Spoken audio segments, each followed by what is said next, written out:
Everyone, this is Timsi. Welcome to my channel. इस video में हम पढ़ने वाले हैं the story of village Palampur, जो कि इकोनॉमिक्स का सबसे पहला चैप्टर है क्लास 9 का। इस वीडियो में हम इसे पूरी तरीके से कवर करेंगे, वो भी एक ही साथ। ये होगा एक फुल चैप्टर का वीडियो जरूर थोड़ी सी लंबी जाएगी, पर आप बने रहिएगा इस पूरी वीडियो के साथ और आखिरकार हमारा जो चैप्टर होगा इस पूरी वीडियो में खत्म हो जाएगा। तो चलिए स्टार्ट करते हैं हम वीडियो के साथ। सबसे पहले जान लेते हैं विलेज पालमपुर के बारे में। तो पालमपुर विलेज वेस्टर्न हिस्से में पड़ता है उत्तर प्रदेश के। इसके पास ही में एक इससे थोड़ा बड़ा गांव है जिसका नाम है रायगंज। साथ ही साथ में एक टाउन है जिसका नाम है शाहपुर। अगर हम बात करें यहाँ के लोगों की तो लगभग 450 फैमिलीज यहाँ रहती हैं, जिसमें से 80 फैमिलीज आती हैं अपर कास्ट में। वहीं 1/3 फैमिली बिलोंग करती हैं लोअर कास्ट से। 1/3 मतलब लगभग 150 के आसपास जो फैमिलीज हैं वो बिलोंग करती हैं लोअर कास्ट से। बात करें अगर हम गांव की तो गांव में एक प्राइमरी हेल्थ सेंटर है, साथ ही साथ में एक प्राइवेट डिस्पेंसरी भी है। जो प्राइमरी हेल्थ सेंटर है वो चलाया जाता है गवर्नमेंट के द्वारा। अगर बात करें हम स्कूल्स की तो 2 प्राइमरी स्कूल्स हैं, साथ ही साथ में एक हाई स्कूल है। लोगों की बात करी जाए तो यहाँ के लोगों की जो मेन एक्टिविटी है वो है फार्मिंग, जो कि इंडिया के हर गांव में फॉलो करी जाती है। साथ ही साथ में कुछ अदर प्रोडक्शन एक्टिविटीज भी इस गांव में होती हैं। अगर बात आती है प्रोडक्शन की तो सबसे पहले हम जान लेते हैं क्या मेन एम है प्रोडक्शन का और हमें क्या क्या चीजें चाहिए होती हैं प्रोडक्शन के लिए। तो चलिए नेक्स्ट टॉपिक में हमारा कुछ ऐसा ही है, ऑर्गेनाइजेशन ऑफ प्रोडक्शन। तो जो मेन एम है प्रोडक्शन का is to produce goods and services, जो कि हमें चाहिए होती हैं अपनी डेली लाइफ में। कोई भी चीज प्रोड्यूस करने के लिए जो बेसिक 4 रिक्वायरमेंट्स हैं, चलिए उनके बारे में भी जान लेते हैं। तो बात आ जाती है फैक्टर्स ऑफ प्रोडक्शन की। सबसे पहली चीज लैंड। अगर आप फार्मिंग भी कर रहे हैं तो सबसे पहली चीज जो आपको चाहिए होगी वो होगी जमीन। साथ ही साथ में हमें कुछ अदर नेचुरल रिसोर्सेज भी चाहिए होंगे, जैसे कि पानी, फॉरेस्ट और मिनरल्स। डिपेंड करता है कि हम क्या चीज प्रोड्यूस कर रहे हैं। वहीं बात करें अगर हम सेकेंड पॉइंट की, जो कि है लेबर, तो लेबर जो है वो हमारी 2 पार्ट में डिवाइड हो जाती है। एक लेबर वो आ जाती है जो हाईली एजुकेटेड वर्कर्स हैं। ऑफिस की अगर बात करें तो हमें वहां पर हाईली एजुकेटेड बंदे चाहिए होते हैं। वहीं अगर हम बात करें फार्मिंग में तो वहां पर मैनुअल वर्क करने के लिए भी हमें वर्कर्स चाहिए होते हैं। तो चलिए आते हैं अपने थर्ड पॉइंट पर, जो कि है फिजिकल कैपिटल। कैपिटल से ही हमारे समझ में आ रहा है कि मनी, जो कि हमारा आता है वर्किंग कैपिटल में। वर्किंग कैपिटल में बेसिकली 2 चीजें आती हैं, एक है रॉ मटेरियल और दूसरा है मनी। तो वहीं अगर हम बात करें फिक्स्ड कैपिटल की तो इसमें आ जाते हैं टूल्स, मशीन्स और बिल्डिंग्स। और नेक्स्ट आता है हमारा सबसे इंपॉर्टेंट फैक्टर, जो कि है fourth factor, knowledge and enterprise. देखिए हमने फैक्ट्री लगा ली, मशीन्स भी लग गई, रॉ मटेरियल भी है, लेबर भी है, सब कुछ हो रहा है, पर उस पूरे प्रोजेक्ट को चलाने के लिए हमें चाहिए होगी नॉलेज, एक पूरा प्लान, जो कि हमारा आ जाता है फोर्थ फैक्टर में, नॉलेज एंड एंटरप्राइज। अब हम इन सभी चीजों को रिलेट करके देखेंगे अपने गांव से, जो कि है पालमपुर। तो पालमपुर में हमने देखा था फार्मिंग है मेन एक्टिविटी। फार्मिंग की अगर बात करें तो सबसे पहले हमें उसके लिए चाहिए होती है लैंड। और जो पहला पॉइंट है हमारा वो है लैंड इज फिक्स्ड। क्या हुआ इसका मतलब? तो 1960 के एक्ट के बाद कोई फर्दर एक्सपेंशन नहीं किया जा सकता था लैंड एरिया के अंदर, जो कि कल्टीवेशन में आती है। तो लोगों ने क्या किया, जो वेस्ट लैंड्स थी उनको कन्वर्ट कर लिया कल्टीवेबल लैंड में। पर इसके अलावा क्या कोई ऑप्शन है फर्दर लैंड एक्सपेंशन का? जी नहीं। तो क्या कोई फर्दर स्कोप नहीं बचा फार्म प्रोडक्शन को इंक्रीज करने का? तो चलिए इस पॉइंट को भी हम क्लियर कर लेते हैं। तो जो सेकंड पॉइंट है हमारा वो इसी पर भी बेस्ड है, जो कि है is there a way one can grow more from the same land. क्या कोई तरीका है कि हम उतनी ही जमीन जितनी है हमारे पास उसी से ही मोर प्रोडक्शन कर पाए? बिल्कुल, 2 तरीके हैं इसके। एक हो गया मल्टीपल क्रॉपिंग और एक हो गया मॉडर्न फार्मिंग मेथड। पर ये है क्या? तो चलिए सबसे पहले समझ लेते हैं हम मल्टीपल क्रॉपिंग के बारे में, उसके बाद में हम जानेंगे मॉडर्न फार्मिंग मेथड के बारे में। बात करें हम पालमपुर गांव की, जो कि हम पहले से ही देख चुके, पड़ता है वेस्टर्न हिस्से में उत्तर प्रदेश के। तो जो वेस्टर्न हिस्सा है उत्तर प्रदेश का, वहाँ की जो लैंड है काफी उपजाऊ है। तो यहाँ पर लोग अब स्टार्ट करने लगे मल्टीपल क्रॉपिंग का मेथड। क्या है ये मल्टीपल क्रॉपिंग का मेथड? चलिए जानते हैं। इसमें जो फार्मर होता है वो एक साल में डिफरेंट क्रॉप्स उगा सकता है, मतलब लगभग 3 क्रॉप के आसपास की खेती कर सकता है एक ही साल में। जैसे कि रेनी सीजन में उसने उगा लिया ज्वार और बाजरा, इसको ही यूज कर लिया कैटल फीडिंग में। साथ ही साथ में इसके साथ साथ चला लिया पैरेलल में पोटैटो, मतलब हमारा आलू, अक्टूबर दिसंबर के आसपास। वही विंटर सीजन में इन्होंने गेहूं की खेती कर ली। साथ ही साथ में लोग जो होते थे वो एक हिस्सा जमीन का बचा लेते थे गन्ने की खेती के लिए। वो क्यों? क्योंकि देखिए जो गन्ने की खेती होती है वो हार्वेस्ट करी जाती है सिर्फ एक ही बार साल में। तो क्या रीजन है इसके पीछे कि जो फार्मर्स है वो 3 क्रॉप की खेती कर पा रहे हैं एक ही साल में? अगर हम बात करें पालमपुर की तो यहाँ पर जो इरिगेशन सिस्टम था वो काफी ज्यादा वेल डेवलप्ड था। सबसे पहले तो जो ट्यूबवेल था वो गवर्नमेंट ने ही लगवाए थे, पर उसके बाद भी लोगों ने अपने अपने ट्यूबवेल लगवाना शुरू कर दिए। इलेक्ट्रिसिटी की भी जो व्यवस्था थी गांव में अच्छी थी। हालांकि इंडिया के हर गांव में ऐसा नहीं हो पाता है, काफी लोगों को इरिगेशन की फैसिलिटीज ही नहीं मिल पाती हैं। काफी गाँव में जहाँ पर इलेक्ट्रिसिटी नहीं जा पा रही है टाइम पे, प्रॉपर इरिगेशन का सिस्टम नहीं है उनके पास। तो चलिए बात आती है अगर मॉडर्न फार्मिंग मेथड्स की, तो मॉडर्न फार्मिंग मेथड है क्या, इसको जानने से पहले हम थोड़ी सी चीजें जान लेते हैं जो लोगों के पहले मेथड हुआ करते थे फार्मिंग के, वो क्या होते थे। तो जो 1960 तक जो सीड हुआ करते थे यूज, वो ट्रेडिशनल सीड्स थे, मतलब गेहूं जो उग रहा है उसी कोई सीड का यूज कर लिया, जिनको लेस इरिगेशन चाहिए होता था, साथ ही साथ में वो नेचुरल मैन्योर से उनका काम चल जाता था। पर जो ओवरऑल प्रोडक्शन होता था काफी कम होता था, मतलब लो ईल्ड मतलब कि एक पर्टिकुलर लैंड है उस पर कितना क्रॉप आपका उग रहा है एक पर्टिकुलर सीजन में। सपोज आपकी जो लैंड है इतनी फिक्स है, इस पे कितना आपका जो क्रॉप है वो उग रहा है एक पर्टिकुलर सीजन में, वो हो गया हमारा ईल्ड। जो मॉडर्न फार्मिंग मेथड है वो अब देता है हमें हायर ईल्ड, मतलब अब जो आप इतने पर्टिकुलर पीस है लैंड का, इसी पे आप अब ज्यादा खेती कर पाएंगे। वो कैसे, अगर बात करें 1960s में हम वापस आ जाते हैं तो आता है हमारा ग्रीन रेवोल्यूशन। अगर ग्रीन रेवोल्यूशन की हम बात करें तो फादर ऑफ ग्रीन रेवोल्यूशन है नॉर्मन बोरलॉग। ग्रीन रेवोल्यूशन में क्या चीजें इंट्रोड्यूस करी गई लोगों को, केमिकल फर्टिलाइजर का यूज बताया गया, HYV सीड्स आप यूज करें उसके लिए बताया गया। पर जो HYV सीड्स थे ये काफी ज्यादा पानी इन्हें चाहिए होता है, इरिगेशन ज्यादा चाहिए होता है। वही हमने बात करी थी अगर ट्रेडिशनल सीड्स की, तो उसमें लेस इरिगेशन भी काम चल जाता है, पर आखिर में जो हमारा प्रोडक्शन होगा वो इन सब चीजों से ज्यादा होगा। तो मॉडर्न फार्मिंग मेथड का अगर हम बात करें तो उसमें आ जाती है मशीन्स का यूज। तो पहले जहाँ एक किसान को हल लेकर खेती जोतने में 4 से 5 दिन लगा करते थे, वो अब 2 दिन में ही काम अपना निपटा लेता है। तो जो लेवल हो गया अब खेती का, अब वो बढ़ गया ग्रीन रेवोल्यूशन के बाद। पंजाब, हरियाणा और उत्तर प्रदेश के लोगों ने सबसे पहले जो मॉडर्न फार्मिंग मेथड था उसका यूज करना स्टार्ट किया। अगर बात करें पालमपुर की, तो जो पहले खेती हुआ करती थी 1300 किलो पर हेक्टर, मतलब जो 1300 किलो अनाज हुआ करता था 1 हेक्टर पे, अब वो बढ़ करके 3200 किलोग्राम पर हेक्टर हो गया, मतलब 2 गुने से भी ज्यादा।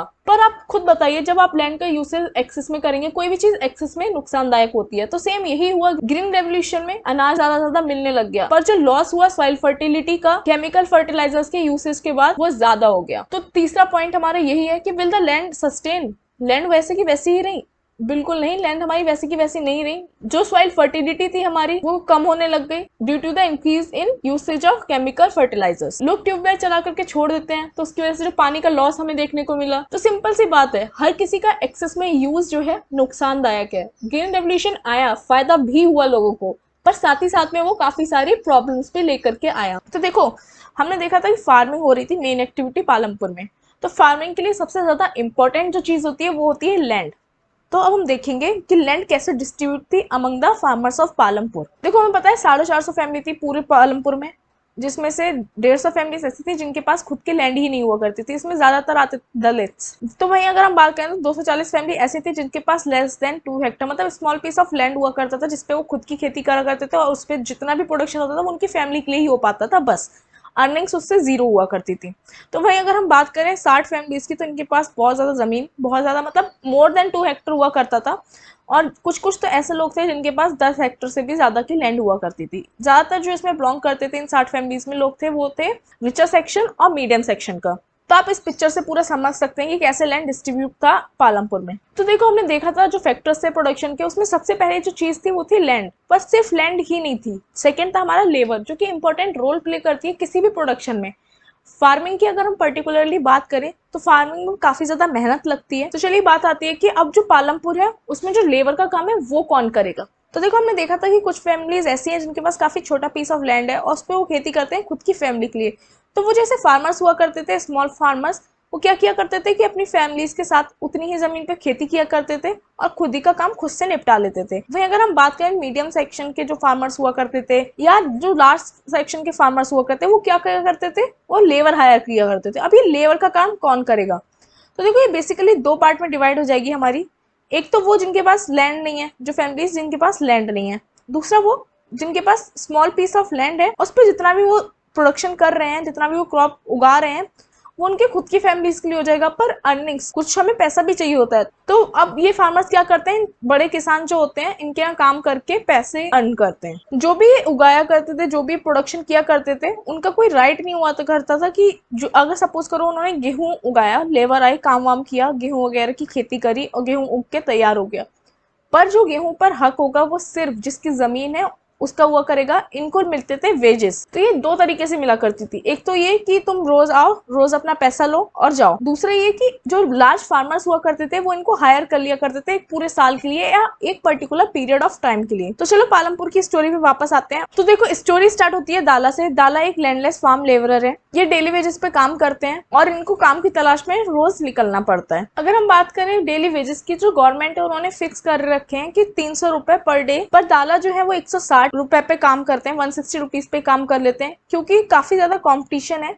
काफी ज्यादा लोग हैं जो काम करने को तैयार हैं कम वेजेस पर ही। तो इसी चक्कर में इन्हें कम वेजेस पर ही काम करना पड़ता है। ये दोनों बिलोंग करते हैं poor section of the village. इन दोनों की स्टोरी आपको देखने को मिल जाएगी आपकी बुक में। तो चलिए आगे बढ़ते हैं अपने टॉपिक पर। तो फार्मिंग में हमें क्या क्या चीज चाहिए होती है? सबसे पहला लैंड चाहिए होता है, फिर उसके बाद लेबर चाहिए होती है, जो थर्ड चीज होगी वो हमें चाहिए होती है कैपिटल। अब कैपिटल क्यों? तो देखो तुम फार्मिंग करोगे तो तुम्हें सबसे पहले क्या चाहिए होगा? बीज। उसके बाद तुम्हें चाहिए होगा इरिगेशन के लिए सामान, फिर उसके बाद चाहिए होगा फर्टिलाइजर्स, उसके बाद तुम्हें हार्वेस्टिंग के समय भी टूल्स चाहिए होंगे। तो ये सब चीजें कहाँ से अरेंज होंगे? उसके लिए तुम्हें चाहिए होगा पैसा। तो अब ये पैसा स्मॉल फार्मर्स के पास कहाँ से आएगा? तो ये लोग क्या करते हैं? बोरो करते हैं लार्ज फार्मर से, मतलब लोन लेते हैं बेसिकली लार्ज फार्मर से। मनी लेंडर्स जो हुआ करते थे विलेज में उनसे, साथ ही साथ में ट्रेडर्स जो हुआ करते थे जो इनको इनपुट दिया करते थे कल्टीवेशन में, जो भी सामान यूज हुआ करता था उनसे। पर ये लोग क्या करते थे? काफी ज्यादा हाई रेट ऑफ इंटरेस्ट लगाते थे इस पूरे लोन पे। इसके बाद एक स्टोरी आती है सविता की। यहाँ पर क्या होता है, जो सविता एक छोटी सी फार्मर है, लगभग इनके पास 1 हेक्टर की जमीन है। अब ये सोचती है उस पर गेहूं उगाने। तो देखो अब गेहूं उगाने के लिए इनको सीड चाहिए होगा, फर्टिलाइजर्स चाहिए होगा, साथ ही साथ में और भी चीजें होती हैं जो इनको चाहिए होती हैं। तो लगभग ये पूरा खर्चा दिमाग में गिनती है और कहती है 3,000 रुपए के आसपास इनको चाहिए होगा खर्चा। अब ये 3,000 रुपए के लिए क्या करती है? ये जाती है तेजपाल सिंह। तेजपाल सिंह कौन है? ये एक लार्ज फार्मर है विलेज में। ये जाती है उनके पास कर्जे के लिए। तो बोलते हैं कि ठीक है तुम मेरे से इतने रुपए ले लो, पर तुम्हें क्या करना पड़ेगा कि 24% इस पे ब्याज देना पड़ेगा। साथ ही साथ में जब हार्वेस्टिंग होगी मेरे यहाँ, हार्वेस्टिंग सीजन में, तब तुम्हें मेरे यहाँ आकर के काम करना पड़ेगा 100 रुपए की दिहाड़ी पे। 100 रुपए तुम्हें एक दिन के मिलेंगे काम करने के, और तुम्हें थ्रू आउट दैट सीजन मेरे यहाँ काम करना पड़ेगा। देखो 100 रुपए काफी कम है। हमने अभी देखा था कि गवर्नमेंट ने ही फिक्स कर रखा है 300 रुपए, और ये दे रहे हैं 100 रुपए। पर इसके बावजूद भी सविता होती हैं वो मान जाती हैं। हालांकि उनको खुद के यहाँ भी काम करना होगा हार्वेस्टिंग सीजन में। अब गेहूं लगानी तो खुद के यहाँ भी उनको काम करना होगा उस समय में। साथ ही साथ में तेजपाल सिंह के भी यहाँ काम करना होगा। ये 3 बच्चे हैं उनको भी संभालना होगा। पर फिर भी इतनी जो टफ कंडीशंस है उसके बावजूद भी ये मान जाती हैं इस पूरी कंडीशंस पे, क्योंकि जो स्मॉल फार्मर्स है उनको लोन मिलना काफी मुश्किल होता है और इसीलिए ये इस पूरी कंडीशन पे मान जाती हैं। तो चलिए ये तो बात हो गई हमारे स्मॉल फार्मर्स की। अगर बात करें हम मीडियम और लार्ज फार्मर्स की, तो देखो स्मॉल फार्मर्स क्या किया करते थे, जितना भी प्रोडक्शन हो रहा है वो उनकी खुद की फैमिली के लिए हुआ करता था। पर अब लार्ज फार्मर्स उनके पास तो काफी ज्यादा जमीन है, तो प्रोडक्शन भी ज्यादा होगा, उतना तो उनकी फैमिली खा नहीं पाएगी। तो उससे सेल करते थे मार्केट में, वहां से पैसा आता था, उस पैसे से सेव भी करते थे ये। तो वही सेविंग्स जो हुआ करती थी फार्मिंग, ये उसी चीज को यूज कर लिया करते थे नेक्स्ट सीजन की फार्मिंग में। ठीक है, तो चलिए ये तो बात आपको आ गई होगी समझ कि स्मॉल फार्मर्स कैसे किया करते थे, लार्ज फार्मर्स कैसे किया करते थे।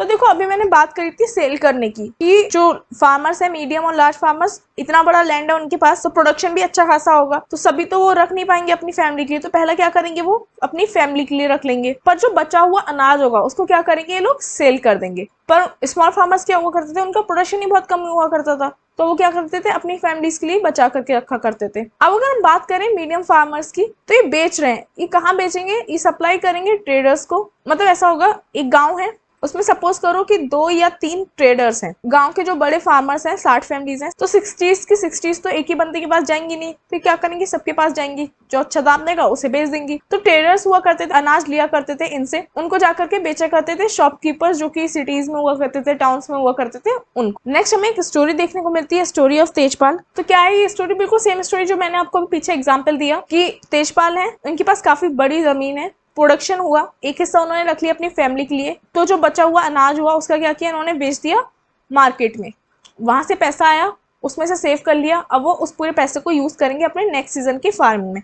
तो देखो ये तो बात हो गई पूरी फार्मिंग की, पर हमने देखा था कि फार्मिंग जो है मेन एक्टिविटी तो है, और उसके अलावा भी लोग छोटे छोटे काम करते हैं। क्या है वो? Non farming activities. बात करें नॉन फार्मिंग एक्टिविटीज की, जो कि पालमपुर में हो रही है, लगभग 25% लोग, 75% हमने देखा था कि फार्मर्स थे, वहीं जो 25% थे वो सब इन नॉन फार्मिंग एक्टिविटीज में इन्वॉल्व है। नॉन फार्मिंग एक्टिविटीज में अब क्या क्या आता है, तो देखो सबसे पहली चीज जो हमारी आती है वो आती है डेयरी। हमने देखा था कि लोग ज्वार बाजरा की जब खेती कर रहे थे तो जो उसका वेस्ट बचता है उसको क्या करते थे, कैटल को फीड करवा देते थे। पीपल फीड देयर बेफेलोज एंड बेफेलोज हैं, काव है, तो मिल्क आएगा। अब उस मिल्क को कहाँ सोल्ड करते थे, रायगंज। ठीक है, तो ये हमारी पहली एक्टिविटी जो हमें देखने को मिलती है डेयरी, जो कि अदर कॉमन एक्टिविटीज में हमारी आती है। तो देखो पालमपुर से जो पास में जगह थी वो थी रायगंज, वो हम ऑलरेडी कवर कर चुके थे। तो ये लोग ट्रांसपोर्ट करते थे मिल्क को पालमपुर से रायगंज।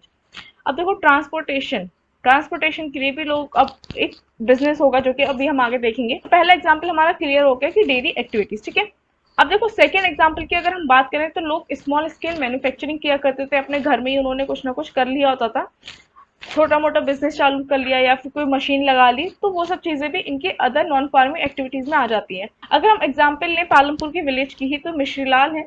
मिश्रीलाल का क्या है, इनका क्या स्मॉल स्केल बिजनेस है, इन्होंने एक शुगर केन क्रशिंग मशीन लगा ली है।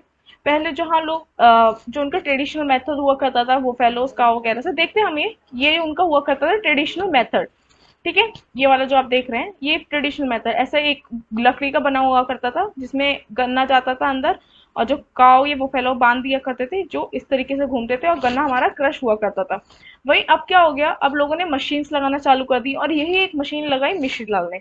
ये एक उनका स्मॉल स्केल बिजनेस हो गया पालमपुर में। तो इस टाइप के छोटे छोटे बिजनेसेस चला करते थे गाँव गाँव में ही। ये हमारे दूसरे टाइप की एक्टिविटीज हो गई। वही हम तीसरे की बात करें तो लोगों ने छोटी छोटी दुकान, किराना स्टोर जिसकी बात हो गई, जैसे दाल चावल छोटी मोटी घर का सामान साबुन वगैरह, ये सब उन्होंने छोटे छोटे अमाउंट में रखना चालू कर दिया, और वही उनकी एक छोटी सी दुकान चलने चालू कर दी। ठीक है, तो यही चीज हमें देखने को मिलती थी पालमपुर में। ये क्या किया करते थे, होलसेल में सामान ले आया करते थे सिटीज से। देखो हम देखते हैं कि जब भी हम कोई चीज होलसेल में लेते हैं तो उसकी जो वैल्यू होती है हमें थोड़ी सी कम में मिल जाता है, थोड़े सस्ते दाम पे मिल जाता है। वहीं अगर हम बात करें कोई भी एक चीज हम अगर खुलने में लेते हैं तो वो एमआरपी पे मिलता है। तो ये लोग क्या किया करते थे, होलसेल से सिटीज में से ले आया करते थे सामान को, और उसको बेचा करते थे गांव में। तो उनका जो प्रॉफिट हुआ करता था वही जो वैल्यू कम जितने पे मिला है वो उनका प्रॉफिट बन जाया करता था। ठीक है, तो ये तो बात हो गई शॉपकीपर की जो पालमपुर में चला करते थे। जो फोर्थ एक्टिविटी जो कि मैं ऑलरेडी आपको बता चुकी हूँ, ट्रांसपोर्ट। देखो अब चीजें गांव से जा रही हैं रायगंज, तो ट्रांसपोर्टेशन भी एक चाहिए चाहिए, जरिया चाहिए एक, है ना, कि किससे लेकर के जाओगे। तो लोग अब वो भी एक बिजनेस में आने लग गया कि रिक्शे वाला हो गया, तांगे वाला हो गया, जीप ट्रैक्टर, लोग ट्रेवल करते थे गांव से रायगंज तक। तो अब किससे जाएंगे, तो जैसे तांगा का यूज करते थे। तांगा बेसिकली घोड़े वगैरह को आगे बांध करके पीछे एक लकड़ी का बनाते थे, उसमें टायर वगैरह लगता है, तो उसे बोलते हैं तांगा। ठीक है, तो वो तांगा वगैरह हो गया, जीप ट्रैक्टर, अब ये चीजें चलने लग गई पालमपुर से रायगंज, तो वो भी इनका एक सोर्स ऑफ इनकम हो गया थोड़े थोड़े लोग। और ये सब ट्रांसपोर्ट एक्टिविटीज हमारी आ जाती थी एक नॉन फार्मिंग एक्टिविटी में, जहां से लोगों का एक सोर्स ऑफ इनकम हुआ करता था और वहीं से लोग कमाया करते थे। ओके, तो चलिए हमारे जो चैप्टर है वो यहीं पर खत्म होता है। मिलते हैं हम नेक्स्ट वीडियो में अब नेक्स्ट चैप्टर के साथ, तब तक के लिए बाय बाय।